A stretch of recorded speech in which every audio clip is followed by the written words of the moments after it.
diseminasi penerapan disiplin positif.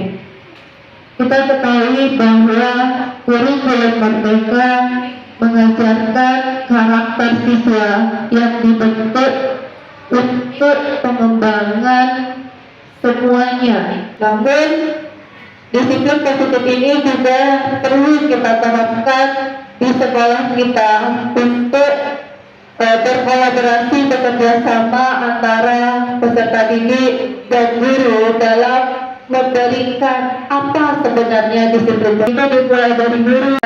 Dan di sini juga adanya perubahan antara perbuatan disiplin positif, keyakinan kelas, keyakinan sekolah itu harus dimulai dari pesertanya. Jadi kita harus ada kolaborasi, ada komunikasi antara guru dengan peserta didik, antara guru dengan orang tua, sehingga disiplin positif ini bisa berjalan secara lancar. Oleh karena itu kita akan mendengarkan di hari ini sebenarnya bagaimana disiplin positif itu sendiri, apa disiplin positif dan bagaimana kita harus menerapkannya di sekolah kita, didahului dari mana. Nanti kita akan mendapatkan pengertian maupun bagaimana cara penerapannya melalui Ibu Sri Murni sebagai tahapan-tahapan menuju GP ya Bu ya, C-nya hilang menjadi GP. Mudah-mudahan kedepannya Bu Sri Murni bisa berjalan lancar kegiatannya dan kita bisa saling bantu-membantu mewujudkan kegiatannya secara lancar. Nah, kita langsung saja ya Bu. Acara selanjutnya kita dengarkan paparan tentang sharing diseminasi penerapan disiplin positif. Kepada Ibu Sri Murni kami persilahkan. Assalamualaikum warahmatullahi wabarakatuh. Terima kasih Ibu Adriana SPD selaku Kepala Sekolah, dalam hal ini diwakili dan beliau. Izin juga saya berdiri Bu ya, jadi sedikit ke tengah. Terima kasih saya ucapkan juga kepada Bapak Ibu semuanya yang sudah berkenan hadir hari ini di labor TIK ini dalam serangkaian kegiatan, yaitu aksi nyata, sebetulnya sharing saja, sharing diseminasi penerapan disiplin positif yang sudah kami peroleh dan kami pelajari dalam mengikuti program Guru Penggerak Angkatan 10 ini. Saya titipkan kepada pembuka yang diwakili oleh Ibu Hadriana. Kemudian langsung saja Bapak Ibu, saya menuju ke materi yang akan saya sampaikan. Izinkan terlebih dahulu tadi yang awal. Perkenalkan Bapak Ibu, nama saya berasal dari SMP Negeri 1 Tebing Tinggi, Kabupaten Kepulauan Meranti, Riau. Next. Adapun hari ini kegiatan kita adalah sharing diseminasi penerapan disiplin positif yang seperti sudah saya sampaikan tadi. Di sini kami sudah mendapatkan, alhamdulillah sudah mendapatkan pembekalan dari modul 1.4 dan ini adalah ujungnya untuk modul tersebut, yaitu aksi nyata. Dari pemahaman yang sudah kami terima, sudah kami pelajari, ini wajib kami sampaikan kepada guru-guru yang ada di sekolah kita. Tujuannya bukan untuk menggurui, tetapi hanya sifatnya sharing, agar kedepannya sekolah kita ini dapat menerapkan apa yang sudah kami dapatkan, kami juga menularkan kepada Bapak Ibu semuanya. Jadi sekolah kita nanti bisa melaksanakan ini bukan hanya dari kami yang sudah mengikuti kegiatan guru penggerak saja, namun kita semuanya, semua yang ada di komponen sekolah kita terlibat di dalamnya. Kita tidak bisa berdiri sendiri Bapak Ibu, seperti saya dan rekan CGP yang lainnya tidak bisa berdiri sendiri untuk menggerakkan, untuk mewujudkan ini semua. Nah, butuhnya kolaborasi dari kita semua, maka apa yang kita harapkan, apa yang ingin kita wujudkan, insya Allah tercapai.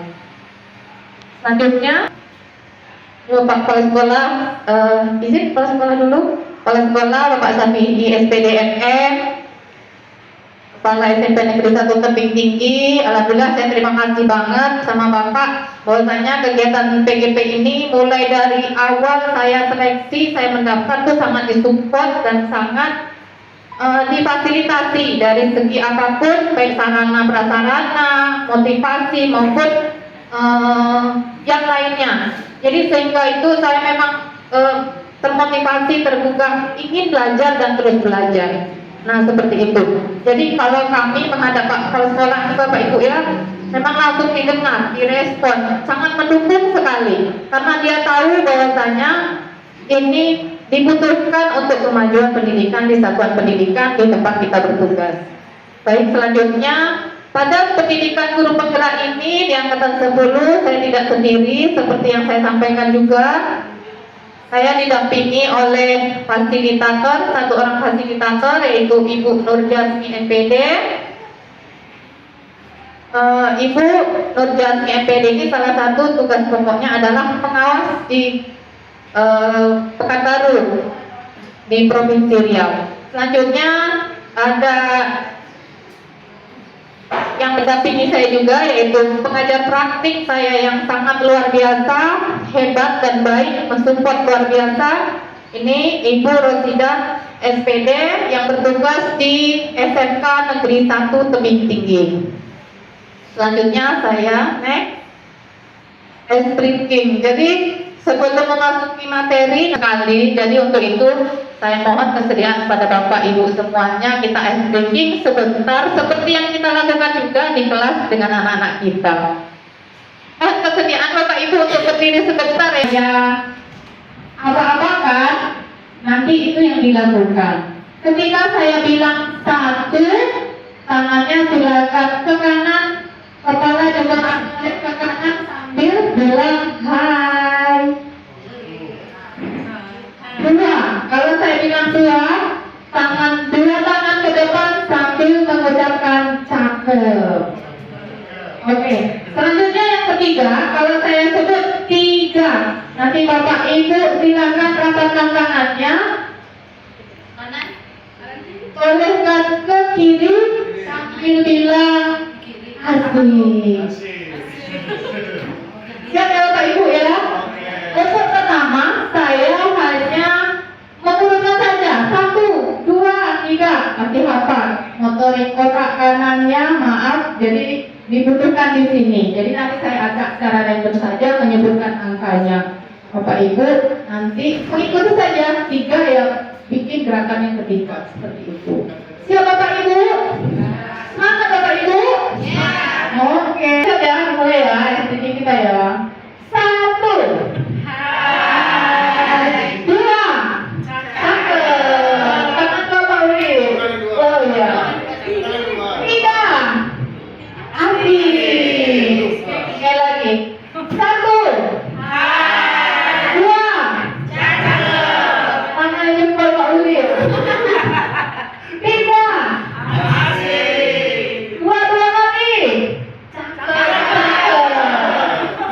3 kali. Asik, asik. 1, 2 kali. Cakep, cakep. Terima kasih, tepuk tangan untuk kita. Terima kasih telah mengikuti ice breaking tadi.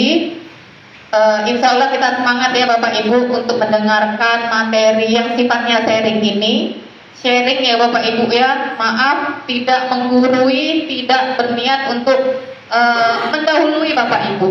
Mungkin hanya sedikit maju selangkah bahwasanya kami sudah terlebih dahulu mendapatkan materi ini.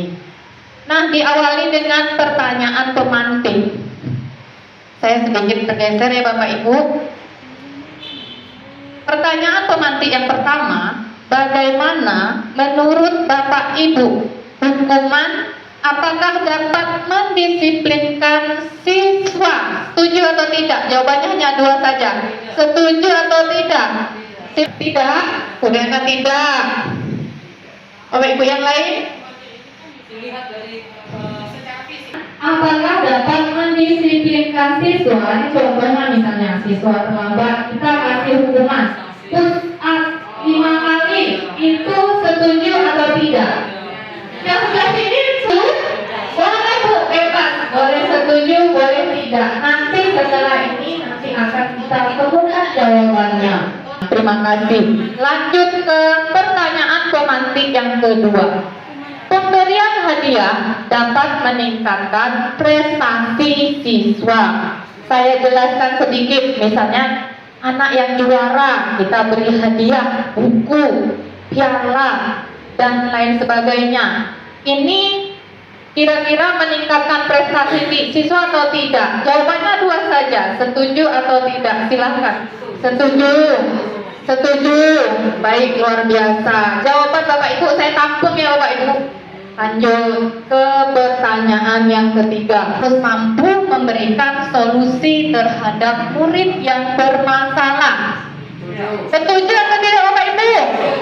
Jadi guru harus memberikan solusi ya, setuju ya? 100% setuju ini nampaknya. Mampu memberikan solusi terhadap murid yang bermasalah. Nanti seiring pemaparan materi kita akan tahu sendiri jawabannya. Tidak saya menjawab, tetapi materi yang saya sampaikan yang menjawabnya. Baik, kita lanjut saja ke pertanyaan pemantik yang keempat. Guru berperan sebagai teman bagi murid. Mungkin sering ini dilakukan. Guru berperan sebagai teman. Kalau di sekolah tuh memposisikan dirinya sebagai teman. Setuju atau tidak? Dua saja jawabannya. Setuju ya? Setuju Ibu ya? Sebelah sini setuju. Bu Fitri? Setuju ya Bu Fitri? Terpaksa Bu Fitri? Janganlah ada terpaksaan di antara kita Bu Fitri. Ya, baik. Sebelah sini Bu Era, Bu Riana, Bu Dewi, Pak Uli setuju ya? Berarti audiens Bapak Ibu semuanya setuju 100%. Baik, terima kasih. Jadi sudah dijawab semua ya Bapak Ibu. Ada yang jawabannya setuju, ada yang setuju, tidak setuju, ada yang setuju, setuju, setuju, setuju sampai yang bawahnya. Baik, ya kondisional ya Bapak Ibu. Jadi terima kasih kami ucapkan kepada Bapak Ibu sudah memberikan jawabannya dan tepuk tangan untuk kita semua. Seperti yang saya sampaikan tadi di pertanyaan pemantik ini tidak akan saya jawab. Pertanyaan dijawab dan saya tampung saja. Seiring berjalannya kegiatan ini, insya Allah pada pemaparan materi nanti akan terjawab semuanya secara sendirinya. Nah, baik. Silakan. Nanti dari konsep modul 1.4 ini, yang pertama adalah dia ada 1, 2, 3, 4, 5, dan 6. Yang pertama disiplin positif, kemudian yang kedua ada motivasi perilaku manusia, yang ketiga ada keyakinan kelas atau sekolah, selanjutnya ada kebutuhan dasar manusia, dilanjutkan posisi kontrol, selanjutnya ada segitiga restitusi. Next. Diawali dengan disiplin positif. Mungkin Bapak Ibu sudah pernah dengar ini disiplin positif, dengar sekilas atau sudah barangkali sudah tahu, sangat tahu gitu Bapak Ibu? Ya paling tidak sudah pernah dengar lah ya Bapak Ibu ya. Mari kita lihat di slide ini, sedikit juga saya paparkan nantinya. Disiplin positif. Disiplin positif adalah menumbuhkan disiplin yang didorong dalam diri anak tanpa hukuman dan hadiah. Aduh, mulai tergambar sedikit ke pertanyaan pemantik tadi ya Bapak Ibu ya. Mulai Ibu ya? Mulai. Oke. Keluarga memerlukan aturan dan batasan yang jelas tentang apa yang boleh dan tidak boleh dilakukan untuk kepentingan bersama. Nah, di sini yang perlu dititik beratkan adalah pada kata-kata mendisiplinkan anak, menumbuhkan, ya, menumbuhkan disiplin diri dari dalam diri anak. Dengan catatannya tidak ada hukuman dan tidak ada hadiah. Nah, seperti itu tuh. Yang terbayang pada kita, aturan, hukuman itu adalah suatu keharusan yang tidak boleh dilanggar. Bukan berarti kita tidak boleh mengadakan peraturan, tapi bukan peraturan. Kita beralih mindsetnya kepada keyakinan. Keyakinan sekolah atau keyakinan kelas. Nah, nanti berikutnya akan saya paparkan juga apa itu keyakinan, apa itu keyakinan kelas, dan apa itu keyakinan sekolah. Kenapa tidak ada hukuman? Bukan tidak ada Bapak Ibu, tetapi ada namanya konsekuensi namanya, bukan hukuman tetapi konsekuensi. Nah, apa pula nanti konsekuensi itu? Nanti kita kupas sama-sama di slide berikutnya. Nah, lanjut, next. Lanjut, ini pengertian budaya positif. Budaya positif merupakan perwujudan dari nilai-nilai atau keyakinan universal yang diterapkan di sekolah. Budaya positif yang diterapkan di sekolah ada salah satu perwujudan dari visi guru yang mengandung nilai-nilai kebajikan sesuai dengan tujuan pendidikan nasional yang ini. Yang perlu kita garis bawahi dan kita tekankan adalah pada nilai-nilai universal. Pada nilai-nilai universal, salah satunya adalah, saya sebutkan ya Bapak Ibu ya, tanggung jawab, disiplin. Ayo Bapak Ibu yang lain, apa kira-kira setelahnya itu? Tanggung jawab, disiplin, keteladanan, guru sebagai contoh. Baik, luar biasa. Keteladanan guru sebagai contoh buat anak. Nilai-nilai universal yang lain Bapak Ibu? Bu Titin mungkin? Karakter. Menjaga karakter, luar biasa. Menjaga karakter. Ini dari Bu Riana barangkali? Tadi saya sebutkan ada tanggung jawab, mandiri, yang mengacu ke profil Pancasila. Biasanya anak menerapkan sikap kerjasama, ya, kolaborasi. Yang kedua adalah saling menghargai satu sama lain. Luar biasa. Baik, luar biasa ya. Tepuk tangan untuk Bu Titin, Bu Jarohana, Bu Riana sudah menyampaikan beberapa nilai-nilai atau keyakinan universal. Nah, keyakinan universal itu nanti setelah dia tamat dan meninggalkan sekolah kita ini, nilai-nilai universal inilah yang akan dibawanya ke kehidupannya di masa depan. Itulah tujuan kita menyebut dan menumbuh kembangkan nilai-nilai ini, disiplin positif yang ada di sekolah kita. Kenapa disebutkan tadi? Salah satunya adalah tanggung jawab. Nanti setelah mereka keluar dari sekolah ini, misalnya melanjutkan ke jenjang berikutnya, anak-anak ini bisa dia bertanggung jawab karena sudah kita tumbuh kembangkan di sini. Mereka akan terapkan di diri dia tentang tanggung jawab itu sendiri, karena kita sudah menumbuhkan dari dalam dirinya. Sebelum kita slide di sini ada kata-kata profil pelajar. Di sekolah kita sering kita lakukan kegiatan P5. Benar ya Bapak Ibu ya? Tuh, khusus kalau sekolah kita alhamdulillah sudah diprogramkan harinya hari Sabtu ya Bapak Ibu ya. Jadi memang kita sudah lakukan. Nah, bukan itu yang maksud saya. Kita selalu menanamkan P5 itu kepada anak-anak kita. Sedikit saja, kalau boleh saya mengingatkan pada Bapak Ibu semuanya, apa itu dimensi profil pelajar Pancasila? Ada berapa? Ada berapa Bapak Ibu?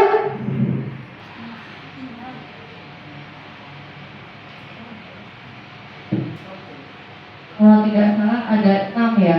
6 ya. Oke. 6. Bu Dewi mungkin pelajar Pancasila 6. Oke, baik, luar biasa. Tepuk tangan kepada Bu Riri dan Ibu Dewi. Kali. Yuk kita sama-sama. Boleh juga dibantu Bu Ririn. Ampun kata Bu Ririn, jangan dikasih nyanyi katanya. Belajar Pancasila seperti yang sudah kita terapkan ini Bapak Ibu di sekolah kita hari Sabtu itu. Jadi ketika anak ditanya ada berapa dimensi pelajar, mengingat lagu dimensi profil pelajar Pancasila 3, 4. Pelajar Pancasila beriman dan bertakwa pada Tuhan Yang Esa dan berakhlak mulia, berkebinekaan global, gotong royong mandiri, kreatif dan bernalar kritis. Oke, jadi ada berapa tadi? 6, luar biasa. Tepuk tangan untuk Bu Ririn dan Ibu Dewi. Nah, seperti itu. Jadi kalau kita sedikit lupa, kita biasanya gampang mengingatnya pakai lagu. Nah, nilai universal. Tadi sudah disebutkan Bu Titin, Ibu Haji Rohana, Ibu Riana. Terima kasih saya ucapkan ya. Nah, inilah dia nilai-nilai keyakinan universal itu. Nilai-nilai kebajikan universal bisa berupa antara lain keadilan, keselamatan, tanggung jawab, kejujuran, rasa syukur, lurus hati, artinya jujur, berprinsip, integritas, kasih sayang, rajin, berkomitmen, percaya diri, kesabaran, dan keamanan. Inilah dia nilai-nilai universal yang perlu kita tanam kepada anak dan tumbuh kembangkan pada diri anak, mulai dari dalam dirinya. Nah, seperti itu. Jadi seperti yang saya sebutkan tadi ya Bapak Ibu, anak-anak kita inilah bekal yang perlu ditumbuh kembangkan untuk di masa hadapannya, ketika dia melangkah meneruskan jenjang, meneruskan kehidupannya. Masih nilai-nilai kebajikan universal yang mengacu pada profil pelajar Pancasila. Ini saya tampilkan yang kita nyanyikan tadi ya Bapak Ibu ya. Yang kita nyanyikan tadi yaitu yang pertama ada beriman, bertakwa kepada Tuhan Yang Maha Esa dan berakhlak mulia, satu komponen. Kemudian ada mandiri, berkebinekaan global, ada juga bergotong royong, kreatif dan bernalar kritis. Nah, seperti itu. Ini selalu kita dendangkan dalam lagu biar tidak lupa. Baik, selanjutnya next untuk mengantar kita ke teori kontrol. Nah, Bapak Ibu sudah duduk, ini nampak saya sudah berpasang-pasangan ya. Silahkan nanti cari pasangan, mohon untuk berdiri, kemudian coba buka kepala tangan teman Anda, karena salah satu dari teman kita itu mempunyai sesuatu yang penting dan sesuatu yang perlu dipertahankan menurut dirinya, dan dia tidak akan memberikan kepada orang lain. Nah, usahakan ya Bapak Ibu, jangan gampang dirayu seperti apapun, jangan mau. Ah, yang sebelahnya nanti Bu Ririn, pasangannya mana Bu Ririn? Ada pasangannya. Oke, dengan Bu Yoni. Ya. Tantangan kita ini ada sesuatu hal yang sangat berharga sekali. Pejamkan mata, bayangkan duit 10.000 misalnya, emas 1 tongkol misalnya. Coba apa saja, pokoknya yang menurut ibu itu berharga. Tepat. Sudah terbayang apa barangnya? Sudah ya? Oke, kalau sudah, buka matanya, kepalanya tetap. Buka matanya, kepalanya tetap. Kemudian Ibu Riana dan Ibu Era. Berarti Bu Riana yang memegang kepala barang berharganya ya. Bu Era juga punya. Tapi, nah seperti itu. Lakukanlah supaya Bu Riana memberikan itu kepada Ibu Era. Mari kita saksikan sama-sama ya Bapak Ibu. Nanti Bapak Ibu yang lain juga akan kebagian. Silakan dimulai Bu Riana dan Ibu Era.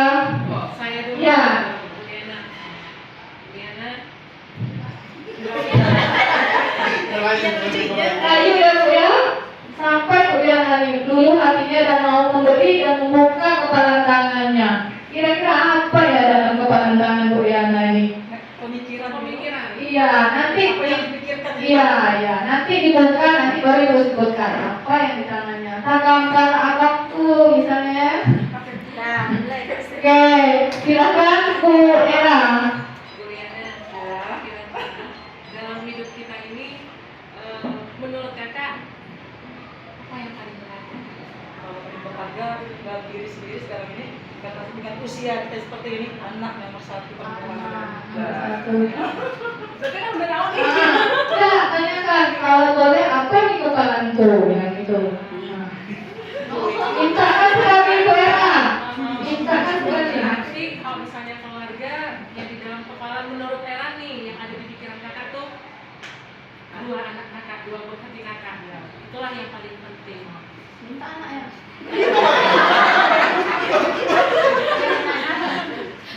Boleh nggak sebentar saja Era pinjam Rahel mungkin, kan nggak punya gadis nih ya. Di rumah kan cuma punya anak bujang nih, bolehlah pinjam Rahel sebentar, mana tahu untuk sharing, untuk sama-sama masak di dapur ya. Bujuk terus Era sampai dia kasih. Kapan waktu Rahel bisa bolehlah gitu. Era yang menyesuaikan waktunya dengan anaknya ibu. Kira-kira izin tidak gitu. Boleh dengan cara maksa nanti ujung-ujungnya Bu. Nanti maksa Bu Era. Macam mana? Macam mana nih Bu Riana nih? Mau bertahan atau menyerahkan? Kalau Nah saya itu. sendiri prinsipnya karena di sini tidak bukan maksud menyerahkan kan, tapi karena di sini teman saya ini merasa mungkin belum punya teman anak wanita, cuma laki-laki terus kan, jadi dia pingin gimana bisa punya anak perempuan gitu kan. Jadi ada pilihan karena gitu bisa Iya. punya bangga karena jadi pilihan gitu untuk jadi teman dia untuk walaupun hanya berapa menit. Jadi berarti dibolehkan Bu? Boleh. Tepuk tangan untuk Bu Riana dan Bu Era.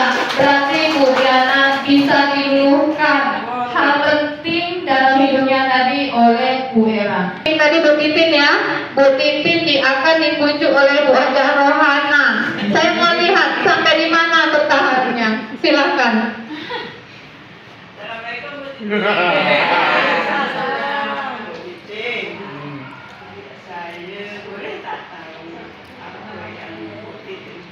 Mantap. Nah ini karena dalam genggaman saya ini sekarang ini saya baru punya cucu satu. Ya. Itulah mungkin ya untuk hiburan di rumah. Itulah yang rasanya itu kalau bahasa Melayu itu pojol gitu ya. Betul, ya. Terus ya Bu. Silakan. Saya ini kan belum ada cucu. Mulai.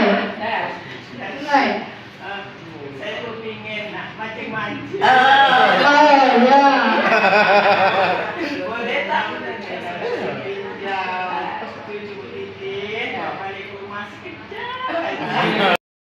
Inilah ya. Mungkin karena mungkin ibu ini suka mancing nanti dia dapat menantu. Mungkin saya pinjamkan sebentar aja, kalau sebentar nanti saya ikut ke sana. Ya. Oh, berarti pergi juga omanya. Jadi, Boleh. oh ya, boleh berarti Bu ya. Ya, luar biasa. Tepuk tangan buat Johanna, tepuk tangan juga untuk Ibu. Langsung saja karena masih banyak nih materinya ya Bapak Ibu ya. Jadi saya lanjutkan saja. Mohon izin yang lain tidak kebagian nanti next time ya Bapak Ibu ya. Dari dua sampel tadi pasangan Ibu Riana dan Ibu Era, Bu Titin dan Bu Haja Rohana, kita nanti akan tahu teori kontrol apa. Nih, tadi itu diibaratkan kita memegang hal atau memiliki barang yang paling penting dalam hidup kita. Nah, ini kita implementasikan kepada murid kita. Nah, yang pertama adalah guru mengontrol murid. Sebetulnya kita tidak murid. Apapun yang kita lakukan adalah ujungnya atau muaranya itu ke murid, Bapak Ibu.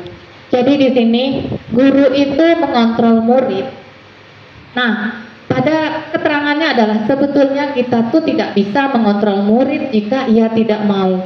Harus ada dorongan sendiri dari diri murid itu sendiri. Nah, seperti itu. Jadi kita misalnya mencontohkan, saya contohkan, kita memberikan tugas, tolong selesaikan latihan di halaman ini, misalnya seperti itu. Tetapi murid menerima, tapi dia tidak mengerjakannya secara maksimal, secara menyeluruh, karena tidak. Jangan kita langsung memberikannya mentah-mentah saja. Kita harus memberikan pemahaman, menumbuhkan nilai-nilai tadi kepada murid kita. Nah, seperti itu. Nah, yang kedua, penguatan positif, efektif, dan bermanfaat. Semisal, rujukan dan nasihat-nasihat jika terlalu dalam, murid bisa ketergantungan dan tidak mandiri dalam mengontrol diri. Bahwasanya kita punya kontrol diri, ya. Nah, begitu ya Pak Ibu ya. Karena apa? Apa yang kita lakukan itu belum tentu nyaman di siswa kita. Kembali lagi ke prinsipnya, apapun yang kita lakukan adalah bermuara pada anak. Ya, jadi Bapak Ibu, apapun yang nasihat kita, apapun yang kita lakukan, jangan sampai melukai hati anak. Jangan sampai membuat anak itu tergantung, merasa ketergantungan. Nah, seperti itu. Kemudian yang ketiga, kritikan dapat membuat orang merasa bersalah, dapat menguatkan karakter. Kalaupun kita harus mengeluarkan kritikan, maka kritiklah secukupnya. Dia menurut tapi dalam hatinya berontak. Nanti dia akan melakukan hal-hal yang lebih, tapi tidak di area kita. Bisa saja nanti di luar-luar sana. Nah, seperti itu. Kemudian yang keempat, orang dewasa memiliki hak untuk memaksa. Itu menurut kita ya, menentukan pilihan adalah hak masing-masing manusia. Jadi kita tidak ada unsur memaksa. Next slide, Nak. Lanjut ya. Teori William Glasser ada 4. Ini diilustrasikan, langsung saya paparkan dengan contohnya ya Bapak Ibu. Ilusi kita sebagai guru bahwa kita mampu mengontrol murid. Nah, yang saya paparkan di slide awal tadi. Ketika saya memberikan tugas, pasti anak ini akan membuat. Di dalamnya ada kendali kita mengontrol murid. Nah, seperti itu. Padahal pada kenyataannya murid ada yang buat, ada yang tidak. Yang kedua, ilusi bahwa semua penguatan positif, efektif, dan bermanfaat. Nah, contohnya kita selalu memberikan reward kepada anak, memberikan pujian, dan mengantar kepada identitas gagal. Sesungguhnya ketika mereka dapat prestasi, dapat juara, kita beri hadiah buku, alat tulis, dan lain-lain. Itu sebetulnya bukan memberikan motivasi yang sesungguhnya kepada murid, tetapi mengantarkan kepada identitas gagal. Artinya apa? Ketika anak tidak mendapatkan, dia tidak termotivasi karena bukan dari dalam dirinya. Dari dalam dirinya memunculkan untuk melakukannya itu. Karena melakukannya hanya ada tujuan tertentu. Nah, seperti itu. Selanjutnya, ilusi yang ketiga, ilusi kritik dan membuat rasa bersalah, mampu menguatkan karakter. Nah, lambat. Kita selalu, kamu lagi yang terlambat, kamu lagi yang terlambat. Kita tidak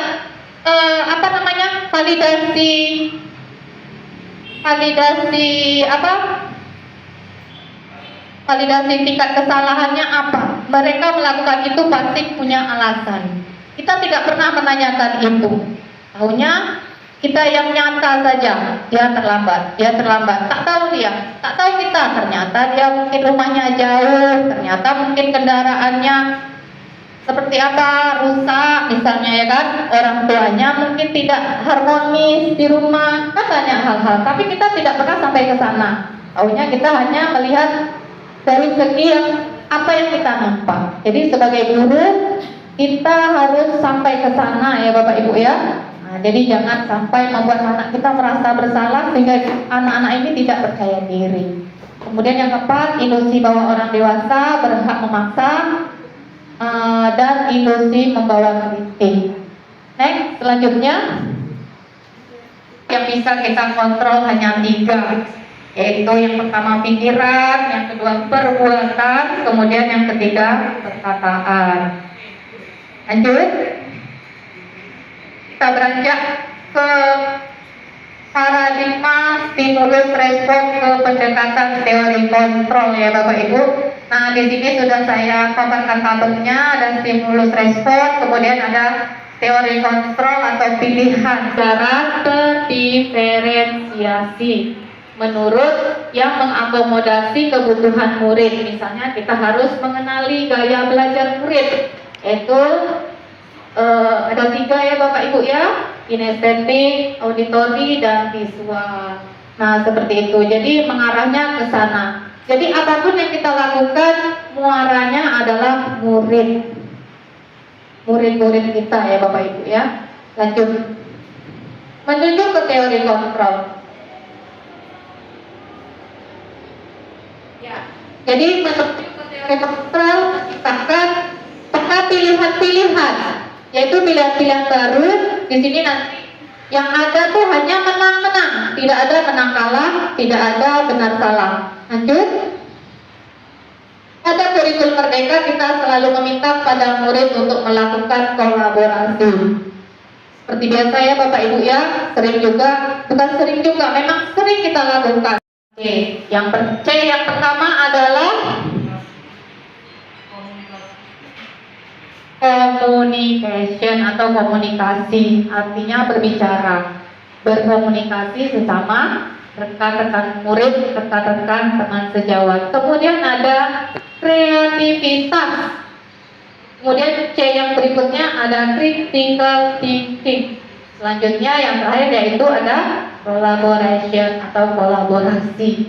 Nah, dan pada ujungnya, pada kolaborasi itu sendiri tidak ada menang, tidak ada kalah, tidak ada benar, tidak ada salah. Yang ada menang-menang dan benar-benar. Lanjut, motivasi perilaku manusia untuk menghindari ketidaknyamanan hukuman.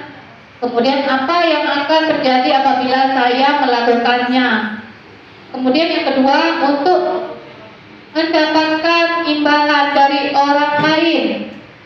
Apa yang akan saya dapatkan bila saya melakukan ini? Di sana, di sebelah sananya ada Bu ya, ada keterangannya, yaitu untuk motivasi eksternal. Berarti kita melakukan itu ada tujuan, karena orang lain yang menilai kita. Yang kedua juga seperti itu, motivasi eksternal itu sama seperti tadi juga, karena ada tujuan. Kalau saya melakukan ini, kira-kira saya dapat berapa duit ya, misalnya seperti itu ya Bapak Ibu ya, karena ada tujuan tertentu. Nah yang ketiga, untuk menghargai diri sendiri, saya akan menjadi orang yang seperti apa. Nah inilah yang diharapkan. Yang ketiga, motivasi internal. Itulah tujuan dari disiplin positif. Selanjutnya, konsekuensi. Yang kita tahu selama ini adalah hukum. Anak salah hukum. Nah ternyata janganlah hukuman ya Bapak Ibu ya, kita biarlah konsekuensi. Nah, lakukan dengan konsekuensi. Nah, di sini ada identitas gagal. Apabila sudah jelas Bapak Ibu ya, di sebelah sini yang warnanya ke oranye ini adalah untuk hukuman. Jadi hukuman ini adalah dia akan efeknya itu identitas gagal.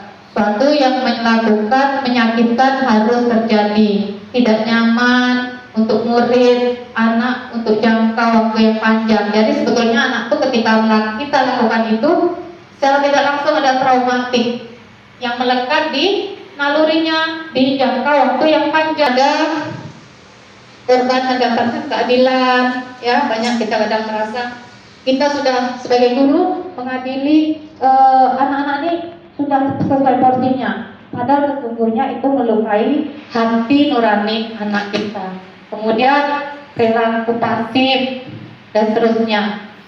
Nah untuk konsekuensi dan restitusi, inilah dia disiplin positif yang bakal kita terapkan ya Bapak Ibu.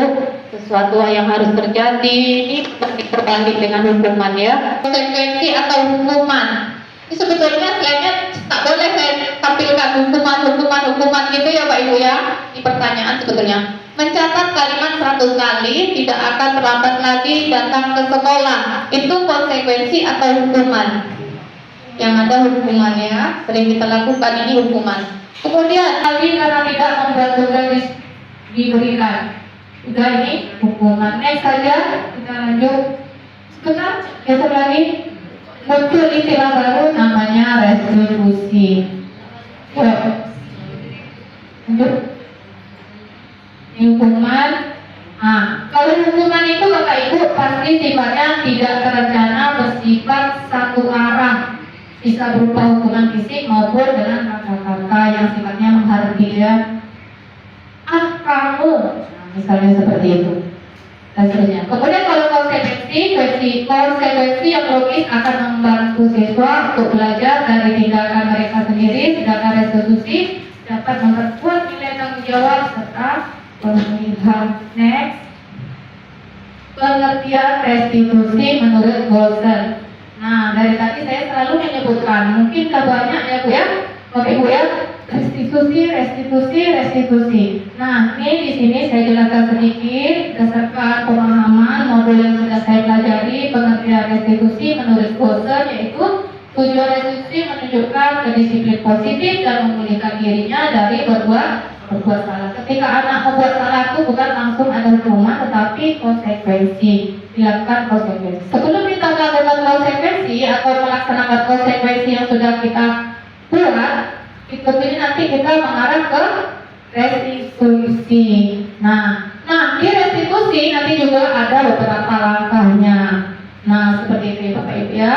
Kemudian restitusi memberikan kesempatan pada murid untuk disiplin positif, memulihkan diri dari kesalahannya sehingga menuju tujuan yang jelas. Next, menghukum, kita kasih konsekuensinya. Tapi sebelum itu pasti kita melakukan restitusi dengan langkah-langkah sebagai berikut ini. Ada 3 langkah ternyata Bapak Ibu. Nanti baru kita sadar, oh ternyata ada langkah yang mana yang jarang kita lakukan. Terdapat 3 langkah pada segitiga restitusi, yaitu menstabilkan identitas, validasi tindakan yang salah, dan menanyakan keyakinan. Bagian ini tujuan merubah orang yang merasa gagal karena berbuat salah menjadi orang yang sukses. Misalnya validasi, setelah kita stabilkan dulu identitas dia, tahu permasalahan dia, baru nanti kita validasi tindakan yang salah. Gimana caranya? Kita tanyakan, kenapa kamu melakukan itu? Ya, nah seperti itu. Misalnya, boleh dengan kalimat seperti itu. Ibu yakin kamu tidak akan melakukan seperti itu lagi. Ya, nah seperti itu barangkali kalimatnya. Kemudian selanjutnya setelah kita melakukan validasi tindakan salah, kita menanyakan keyakinan. Nah, step-stepnya seperti itu ya Bapak ya. Menanyakan keyakinan kelas. Nah, misalnya anak kita yang saya sebutkan tadi terlambat masuk ketika jam pelajaran, pergantian jam pelajaran, tetapi ke kantin terlambat ya.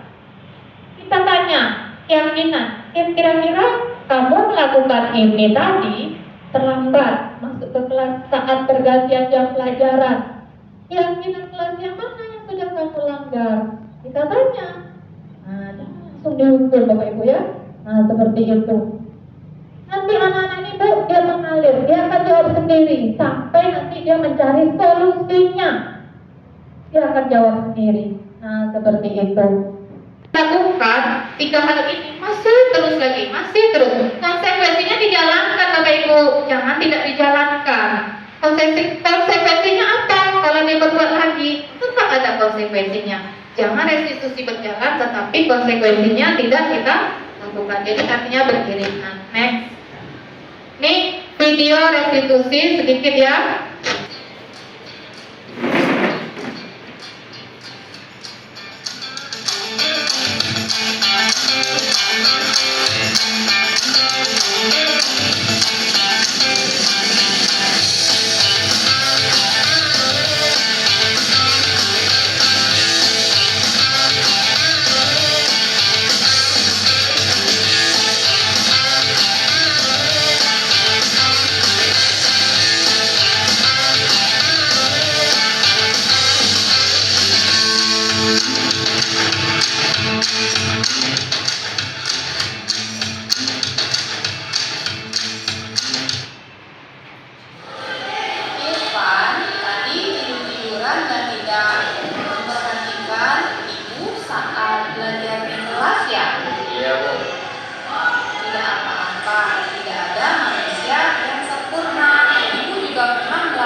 Bapak Ibu.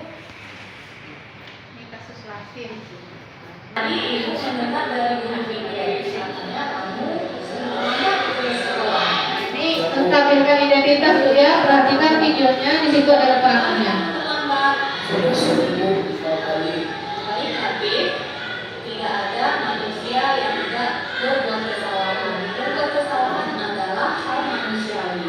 Yang terpenting adalah kita belajar dari kesalahan yang sudah kita lakukan dan ingin memperbaikinya. Setuju? Kalau begitu, Habib, mari kita cari solusinya bersama-sama ya. Habib sering terlambat ke sekolah, tentu ada alasannya. Kenapa sih Habib sering terlambat ke sekolah?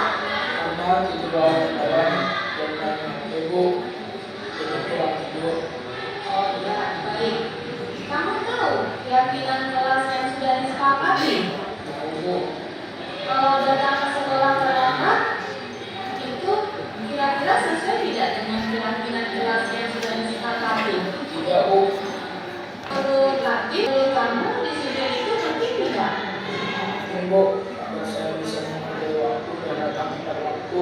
Betul sekali Latif, memakai waktu adalah hal yang penting, yaitu penting bagi diri kita dan sekitar kita.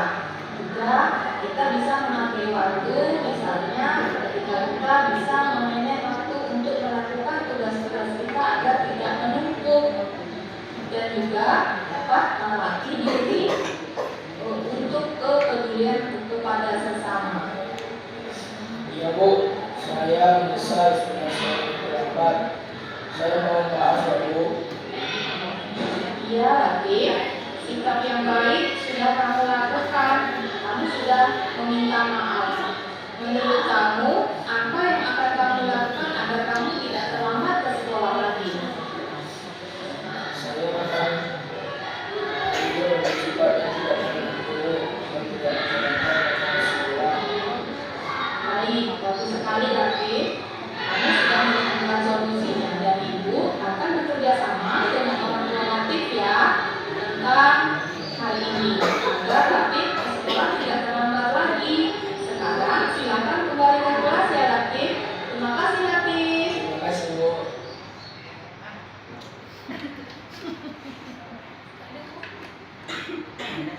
Oke, baik. Sebagai contoh saya tampilkan, kira-kira Bapak Ibu tergambar tidak melakukan segitiga restitusi itu? Kuriana. Kuriana nggak tahu ya.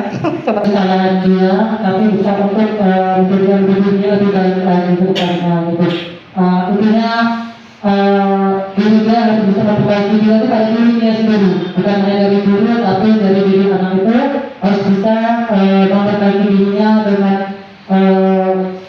melihat kesalahan apa yang sudah dia perbuat gitu kan, tanpa harus guru yang memberikan sanksi atau hukuman kepada anak tersebut. Makasih. Lakukan itu sepihak saja, rasa kita saja yang melakukan itu sebuah perlakuan yang sudah adil, sudah tepat. Tapi ternyata yang diterima pada siswa itu tidak seperti yang kita inginkan. Kita tidak melalui prosedurnya, tidak melalui tahapan-tahapannya. Jadi mereka menerima itu dengan terpaksa, dengan hati yang tidak ikhlas. Nah, seperti itu. Ya Pak Ulil, mungkin Pak Ulil punya pengalaman ini, segitiga restitusi. Pernah tidak siswa kita selama salah? Terus barangkali segitiga restitusi ini Pak Ulil terapkan atau ada yang terlewat? Salah satu dari ketiga tahap ini. Silakan Pak Ulil. Terima kasih. Kalau siswa yang bermasalah ini cukup banyak ya. Cuman kalau saya menanggapi itu seperti yang aku bilang tadi, dari tindakan yang dia lakukan itu ada konsekuensi yang dia dapatkan. Jadi contohnya ketika anak-anak belajar olahraga ini dia tidak memakai seragam olahraga. Pernah saya bawa juga dia ikut ke lapangan, tapi tidak saya tawarkan mereka untuk bermain. Jadi saya jelaskan kenapa tidak saya tidak tawarkan bermain. karena tindakan kalian tidak menghargai teman-teman lain yang sudah membawa baju. Kalian tidak memakai baju seragam yang sudah disediakan di jam pelajaran yang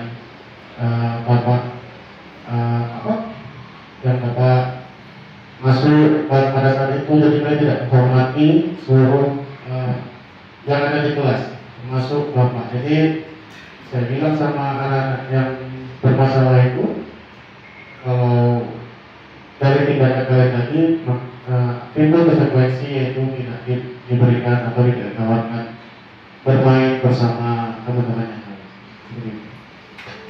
Baik, tepuk tangan untuk Pak Uli, luar biasa dengan konsekuensinya.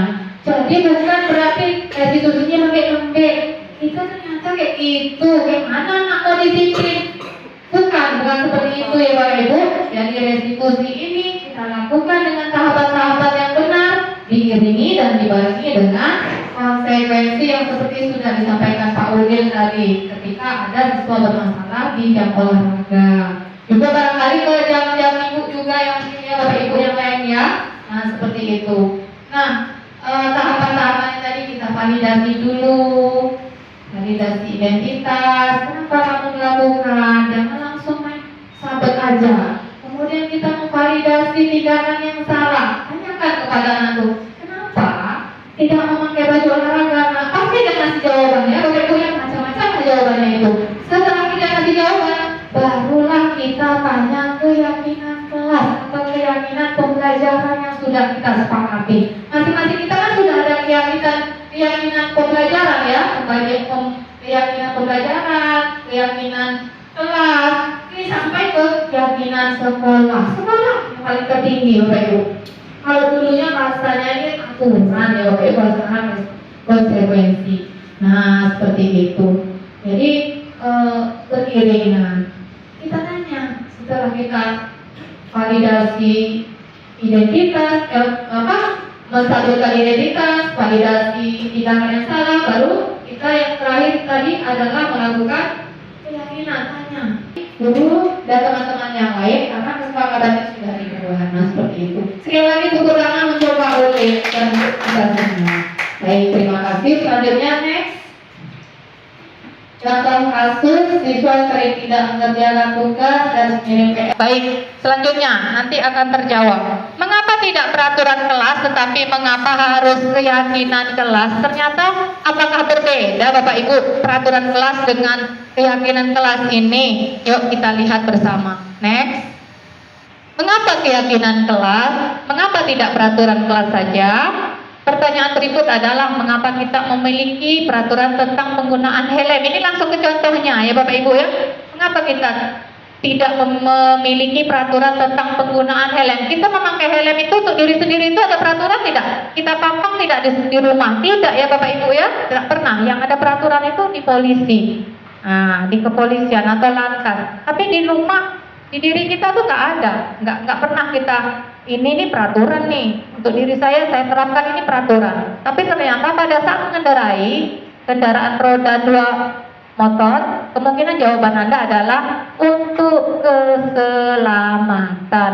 Pertanyaan berikut, mengapa kita memiliki peraturan tentang untuk memakai masker dan mencuci tangan setiap saat? Mungkin jawaban kita adalah untuk kesehatan atau keselamatan. Soal yang pertama, keselamatan. Artinya kita bukan karena diatur-atur oleh siapapun selain polisi. Tanpa ada polisi pun kita pasti pakai helm karena kita menyadari, kita yakini bahwa di dalamnya ada unsur, ada nilai keselamatan. Nah, seperti itu. Next. Sama-sama ya Bapak Ibu ya. Kembalikan barang pada tempatnya. Kira-kira nilai apa yang di dalamnya? Ini kalau saya boleh kasih bocoran untuk soal yang pertama, kembalikan barang pada tempatnya.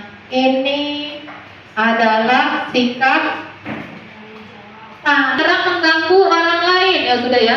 Tanggung jawab benar sekali. Baik, luar biasa ya Bapak Ibu ya. Dilarang melakukan kekerasan. Ini apa? Nilai apa? Bullying. Bullying larinya apa? Sedikit lagi Bu Ririn. Luar biasa. keamanan. Jadi tidak melakukan kekerasan itu nilai terkandungnya adalah keamanan ya Bapak Ibu ya. Kemudian dilarang menggunakan narkoba. Dilarang menggunakan narkoba. Nilai terkandung apa nih Pak Ulil? Kesehatan dulu ya, kesehatan dan keamanan. Kalau udah sehat aman tuh skillingnya. Lanjut, bergantian atau menunggu giliran. Budaya antri. Kalau budaya antri itu kaitannya kemana itu Bu Fitri? Di disiplin. Kalau disiplin larinya lagi lebih mengenanya kemana Bu Fitri? Menghargai. Dan di koridor. Apa ini? Ketertiban. Lebih mendekat lagi ke amanah. Baik, next. Oke, baik. Tahapan kesepakatan tadi kita sudah bicara keyakinan kelas, keyakinan pembelajaran, keyakinan sekolah ya Bapak Ibu yang sebetulnya dulu ini namanya peraturan kelas, peraturan pembelajaran, peraturan sekolah gitu ya Bapak Ibu ya. Nah, sekarang kita beralih ke kesepakatan atau keyakinan, baik itu keyakinan kelas maupun keyakinan sekolah. Nah, keyakinan kelas bersifat abstrak daripada peraturan yang lebih rinci dan konkret. Kemudian keyakinan kelas berupa pertanyaan-pertanyaan universal. Ini sifat-sifatnya ya Bapak Ibu ya, ciri-cirinya itu. Kemudian pernyataan keyakinan kelas senantiasa dibuat dalam bentuk positif. Berikutnya keyakinan kelas hendaknya tidak terlalu banyak sehingga mudah diingat dan dipahami oleh semua warga kelas tersebut. Semua warga kelas hendak ikut berkontribusi dalam membuat keyakinan kelas lewat kegiatan curah pendapat. Jadi ketika protokol kesehatan, jadi kalau ada yang batuk-batuk, ada yang bolak-balik WC, itu tanya lagi, baca yuk kesepakatan kelas. Jadi mendatangi WC kan Bu ya, kadang gampang aja tuh. Nih, kesepakatan kelas ya. Nah, jadi yang ke toilet memang betul-betul yang sedang berkepentingan saja. Kemudian apa itu? Strategi kelas sebelum pembelajaran dimulai. Nah, begitu ya Bapak Ibu ya. Jadi kalau kesepakatan kelas itu sifatnya dia abstrak, tidak dilarang duduk ini, dilarang masuk. Ya, pokoknya tak ada bahasa dilarang, sifatnya memaksa ya. Kemudian menjaga perangkat IT di kelas. Selanjutnya masuk ke 5 dasar kebutuhan manusia. 5 dasar kebutuhan manusia tetap sentralnya, tetap muaranya ini kepada anak ya Bapak Ibu ya. Kebutuhan untuk bertahan hidup yang pertama survival, kemudian kasih sayang dan rasa diterima, love and belonging. Jadi kemudian kebebasan atau freedom, kesenangan atau fun, dan penugasan yaitu power. Gambarnya ada di sana ya Bapak Ibu. Kalau lihat gambar ini, simbolnya dari 5 dasar kebutuhan manusia. Next. Kecil sekali ini. Saya mendekat lihat yang pertama ada kebutuhan fisik ya. Ini adalah hal-hal yang kita butuhkan untuk menjaga tubuh kita tetap sehat, kuat, seperti makan, minum, dan lain-lain. Anak-anak kita itu perlu juga kita tanya kadang Bu ya.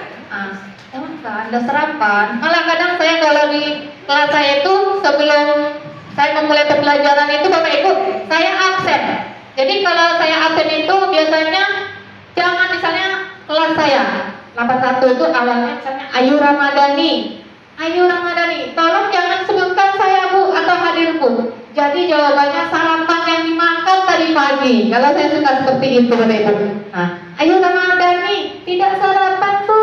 Ayumi Clara Rayani roti Bu. Jadi mereka itu menyebutkan makanan dan secara tidak langsung kita sudah tahu anak-anak itu menuju ke 5 dasar kebutuhan pokok. Nah, kemudian yang kedua ada kebutuhan kasih sayang. Anak-anak kita ini juga begitu Bapak Ibu. Kadang dia manja-manja dengan kita. Ada nggak seperti itu Bapak Ibu? Manja-manja ya, datang kita dipeluk-peluknya, dicium-ciumnya. Kadang saya sampai ditarik-tarik kadang. Nah, tapi saya biarkan aja lah Bu. Mungkin di rumah dia punya ibu, tapi kan mungkin rasanya beda, mungkin dekatnya dengan kita ya, biarkan aja. Jadi kita siapkan diri saja. Artinya begini Bapak Ibu ya, ketika mereka melangkah ke gerbang sekolah, masuk ke sekolah itu, kitalah ibunya mereka, kitalah orang tuanya mereka. Jadi kalau 12.15 mereka kembali lagi ke rumah mereka masing-masing, kembali lagi lah orang tuanya adalah orang tua yang di rumah. Nah, sekarang penghargaan. Ini berarti kita ingin merasa dihargai dan diakui atas apa yang kita lakukan. Misalnya ketika kita melakukan sesuatu yang baik, kita senang dengan mendengar pujian, ya, mendengarkan pujian orang lain. Misalnya, wah, baik sekali, wah, kamu bagus ya di sini di kelompok ini ya. Nah, seperti itu. Jadi kita bagi kita tuh perlu diperlakukan seperti itu, dan itu merujuk ke 3 dari unsur kebutuhan manusia. Selanjutnya yang keempat, ada kebutuhan kebebasan. Ini berarti kita ingin bisa melakukan banyak hal yang kita suka, misalnya memilih apa yang kita lakukan, berbicara, mengeluarkan pendapat. Jadi Bapak Ibu ya, jangan pasif, kita diam saja, implementasikan ke anak-anak didik kita. Jadi anak didik kita itu jangan dia kita pancing ya Bapak Ibu, kadang ada yang karakternya diam aja kan, kita selalu lah ajak mereka yang punya karakter seperti itu membiasakan diri untuk mengeluarkan pendapatnya. Yakin saya Bapak Ibu, walaupun dia pendiam pasti dia punya pendapat yang berbeda dengan teman yang lainnya. Nah seperti itu, dan itu perlu kita hargai. Selanjutnya yang terakhir ada kebutuhan kesenangan. Ini berarti kita ingin memiliki waktu untuk beriman, bermain, bergembira, bercanda, kemudian bersenang-senang, bahagia. Ini pokoknya yang sifatnya senang, yang fun ya Bu Ibu ya. Ya anak-anak itu jangan dia merasa tertekan aja, berkerut aja keningnya, ke sekolah berkerut keningnya, pernah dia senyum, merasa tak happy. Jadi ini tidak masuk ke unsur 5 kebutuhan dasar manusia. Jadi tugas kita membuat dia happy, nyaman, senang belajar di tempat belajarnya. Oke, beralih. Kalau tadi kita sudah masuk ke 5 kebutuhan dasar manusia, di slide yang ini kita beranjak pula ke yang berikutnya, 5 posisi kontrol, pembuat rasa bersalah, teman, pemantau, dan manajer. Saya lempar dulu ke Bapak Ibu semuanya. Kira-kira kita sekarang ini sudah di posisi yang mana? Mulai dari Bu Ririn. Membuat rasa bersalah. Jujur ya, jawabannya harus jujur dulu. Mengukur. Sudah 2 bervariasi. Pemantau Bu Titin. Oh izin Kurosi. Ada Bu Titinnya pemantau. Pemantau, luar biasa. Tepuk tangan dulu lah. Bu Haja Rohana, izin. Tidak saya kesiswaan, saya memilih pemantau. Pemantau, luar biasa Ibu Wakil Kesiswaan. Kita beranjak pula ke Ibu Riana. Ibu Riana, dari 5 posisi kontrol, penghukum, pembuat rasa bersalah, teman, pemantau, dan manajer, mana posisi Ibu saat ini? Rasakan saat ini itu ada 2 posisi, pembuat rasa bersalah dan teman. Luar biasa sekali, 2 ya Bapak Ibu ya. Yang lain 1, Bu Riana 2. Nih 2 jempol untuk Ibu Riana. Kita beralih ke Ibu Era. Silakan Bu Era. Menurut saya kalau posisi saya sekarang ini pembuat rasa bersalah dari sisi saya sebagai wakil. Oh iya. Baik. Terima kasih Bu Era, Bu Riana juga. Rasa bersalah tadi Bu ya.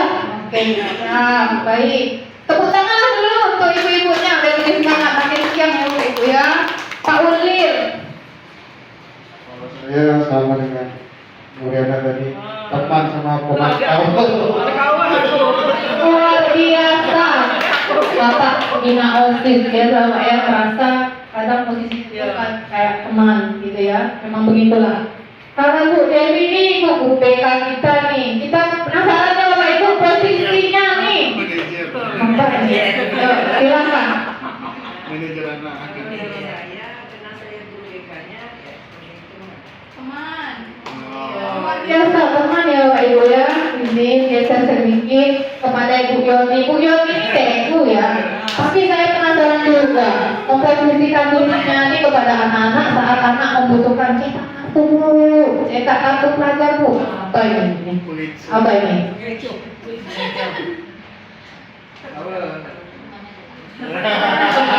Teman ya, baik. Nah, baik.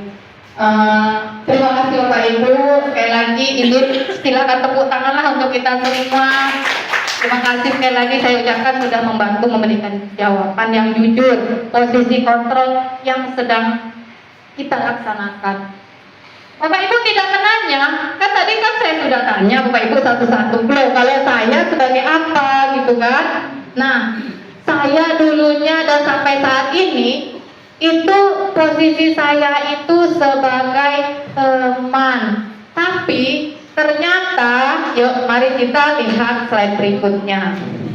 Nah, ini Bapak Ibu ya. Jadi tadi yang jawab penghukum, teman, rasa bersalah, pemantau, dan manajer nanti akan terasa, oh saya itu gimana ya? Nah, ini dia sudah terjawab ya Bapak Ibu ya.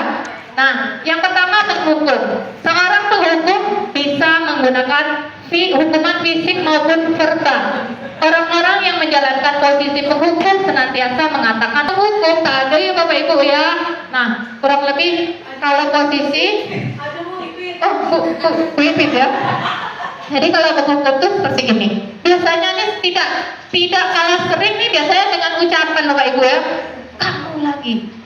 Dia lagi dengan mata yang melotot, dengan raut wajah yang garang, yang sangat biasanya seperti itu. Nah, guru-guru yang menerapkan posisi penghukum akan berkata, patuhi peraturan saya. Awas, kamu selalu saja salah.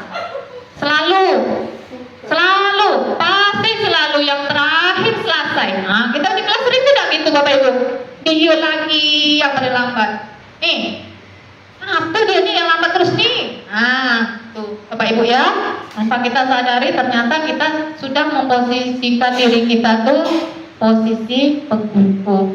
Kemudian guru seperti ini senantiasa percaya hanya ada satu cara agar belajar bisa berhasil, yaitu dengan cara guru itu. Dia menurutnya tuh cara dia tuh yang paling betul. Dia tak mau dengar pendapat teman atau murid-murid. Kalau murid bertanya sedikit, dah kerjakan aja, katanya kan. Nah, Bu, yang nomor ini, Bu, ada. Kemarin tadi terangkan. Ada yang kayak gitu, Pak Ibu? Ya. Next. Nah, yang kedua tadi, Bu Ririn, Bu Era, dapat tadi yang dua. Yuk, terima kasih. Silahkan turunkan tangannya. Pada posisi ini biasanya guru akan bersuara lebih lembut, ya Bapak Ibu ya. Pembuat rasa bersalah akan menggunakan keheningan yang membuat orang lain merasa tidak nyaman, bersalah dan rendah diri. Anaknya kecut aja Bu ya. Nah, gitu kan. Contoh kata-kata yang selalu keluar dalam kelembutannya tadi itu misalnya, ibu sangat kecewa dengan kelakuan kamu.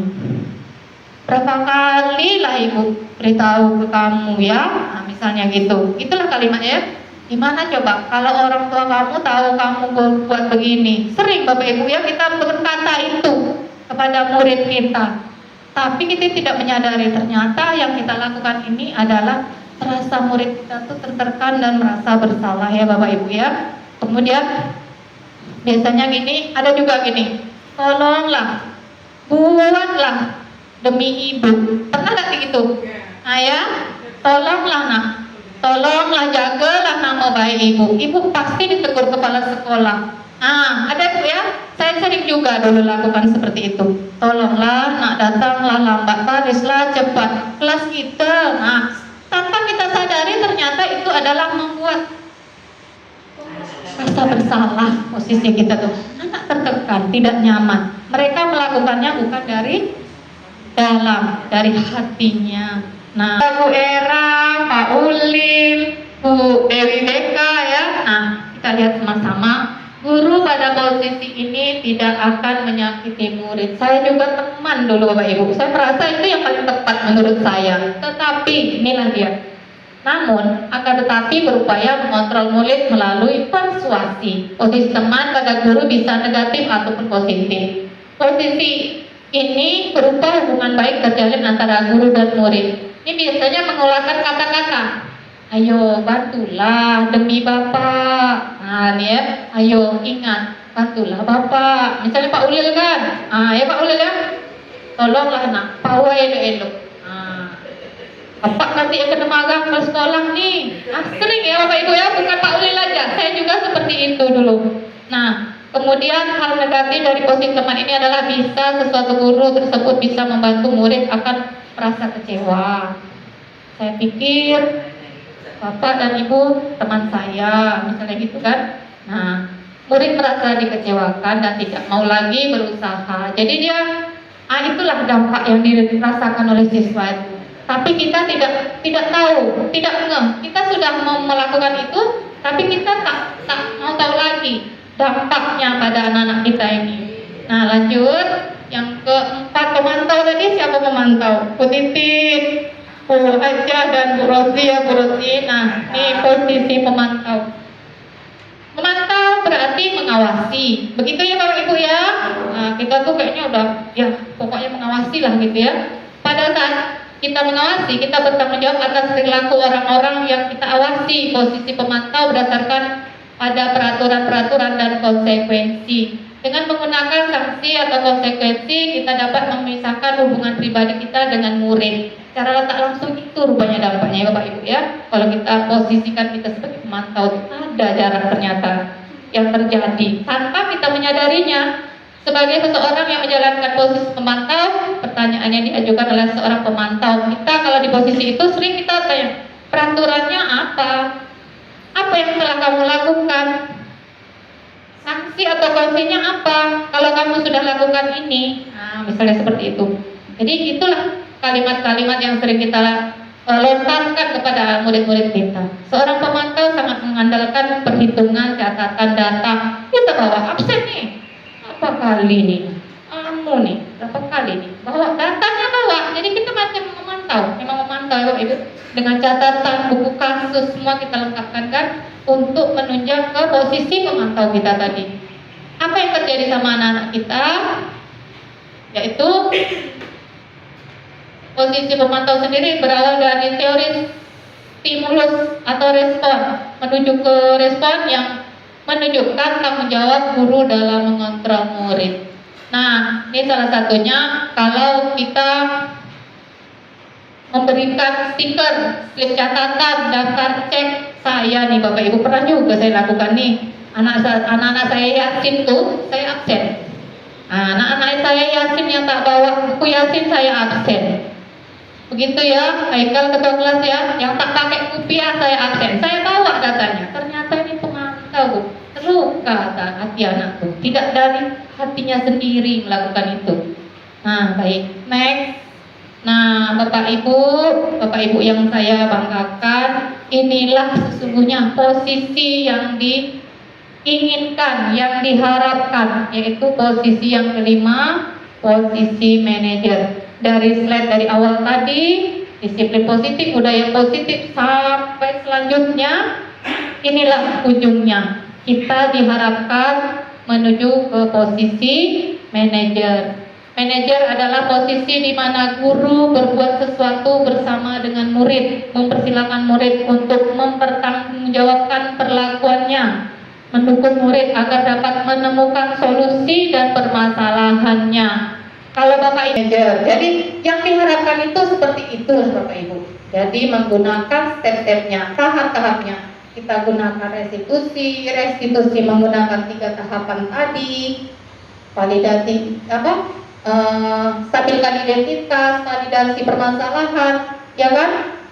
Kemudian menanyakan keyakinan yang sudah disepakati. Kemudian baru jalankan konsekuensinya beriringan. Lanjut kemudian, namun bila kita menginginkan murid-murid kita menjadi manusia yang merdeka, mandiri dan bertanggung jawab, maka kita perlu mengacu pada restitusi yang dapat menjadikan murid kita seorang manajer bagi dirinya sendiri. Jadi ya Bu, kalau kita arahkan ke situ, ke manajer bukan hanya kita terapkan pada diri kita juga terapkan kepada murid-murid kita. Murid-murid kita itu nanti akan mencari solusinya, dia akan menjawab sendiri. Kita patik saja dengan pertanyaan-pertanyaan, nanti dia akan mencari solusinya. Nah, dengan demikian, besok kita tengok lagi, itu tadi sudah bilang itu, dia akan merubahnya dari dalam hatinya. Kata apa? Keyakinan kelas yang sudah kita sepakati. Nah, kita tanya, pasti dia jawab. Oh ya, ya Bu, tidak boleh tidak boleh terlambat masuk, misalnya gitu kan. Nah, terus kita tanya lagi, kalau terlambat masuk, kira-kira keyakinan kelas yang mana yang sudah kamu langgar? Tanya lagi sama dia akan jawab, pasti akan jawab. Nah, keyakinan kelas tidak menghargai Bu, disiplin Bu, banyak macam-macam dia akan jawab. Nah, dari situ. Nah, baru kita gali lagi, kira-kira apa yang akan dilakukan. Nah, itu untuk memperbaiki kesalahannya. Diskusi tadi seperti yang saya sampaikan tadi harus beriringan dengan konsekuensinya. Jangan tak jalan Bu, konsekuensinya. Restitusinya berjalan, konsekuensinya juga jalan. Kita tidak bisa berjalan sendiri. Saling berkoordinasi juga termasuk pada orang tua. Nah, seperti itu. Nah, dari slide awal sampai akhir tadi kita diharapkan inilah posisi yang sangat diharapkan, yaitu posisi manajer. Bukan saja guru sebagai manajer, tetapi kita juga mengimplementasikan, menumbuh kembangkan supaya anak juga memiliki sifat manajer ini. Nah, seperti itu. Next, tadi di awal sebelum saya memaparkan materi, tadi sudah saya letakkan di sana pertanyaan pemantik. Tadi sudah dijawab juga di awal, tapi dengan setelah beriringnya berjalannya kegiatan ini, saya paparkan materi-materinya. Semoga sudah terjawab ya Bapak Ibu ya, pertanyaan-pertanyaan di awal tadi ya. Semoga ini semuanya bisa kita ambil yang baik-baik saja. Demikian sharing penerapan disiplin positif hari ini, semoga bermanfaat. Kemudian pribadi dari saya ya Bapak Ibu, sebelum saya tutup, ini sifatnya hanya sharing dari apa yang sudah saya dapatkan, sudah saya terima dan sudah saya pahami selama saya mengikuti kegiatan program guru penggerak angkatan 10 khususnya di modul 1.4 ini. Silakan Bapak Ibu ambil yang baik-baiknya, buanglah jauh-jauh yang tidak baiknya. Demikian dari saya. Sebelum saya tutup, saya izin menyampaikan sebuah pantun burung irian burung cendrawasih terbang tinggi di tanah Papua. Cukup sekian dan terima kasih. Saya ucapkan terima kasih kepada Bapak Ibu hebat semua. Akhir kalam saya akhiri dengan mengucapkan Assalamualaikum warahmatullahi wabarakatuh. Lanjut, tutup moderator.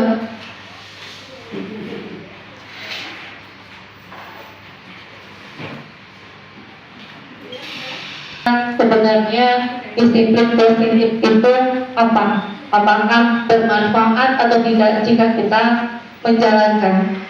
Dan dapat kita simpulkan bahwa untuk menerapkan disiplin positif itu dapat bersama-sama meningkatkan kesadaran siswa dalam membentuk karakter dan kreativitas yang positif pada peserta didik. Bahwasanya kurikulum Merdeka tidak jauh dari memenuhi kebutuhan peserta didik. Nah, mudah-mudahan apa yang disampaikan dengan Ibu Sri bisa kita terapkan, bisa kita implementasikan di sekolah kita. Sehingga disiplin positif itu memang ada, memang kita jalani di SMP kita. Sehingga peserta didik kita nanti memiliki karakter yang sesuai dengan nilai-nilai profil pelajar Pancasila. Nah, sampai di sini pertemuan kita, mudah-mudahan bisa bermanfaat untuk kita semua. Wabillahi taufiq wal hidayah. Assalamualaikum warahmatullahi wabarakatuh.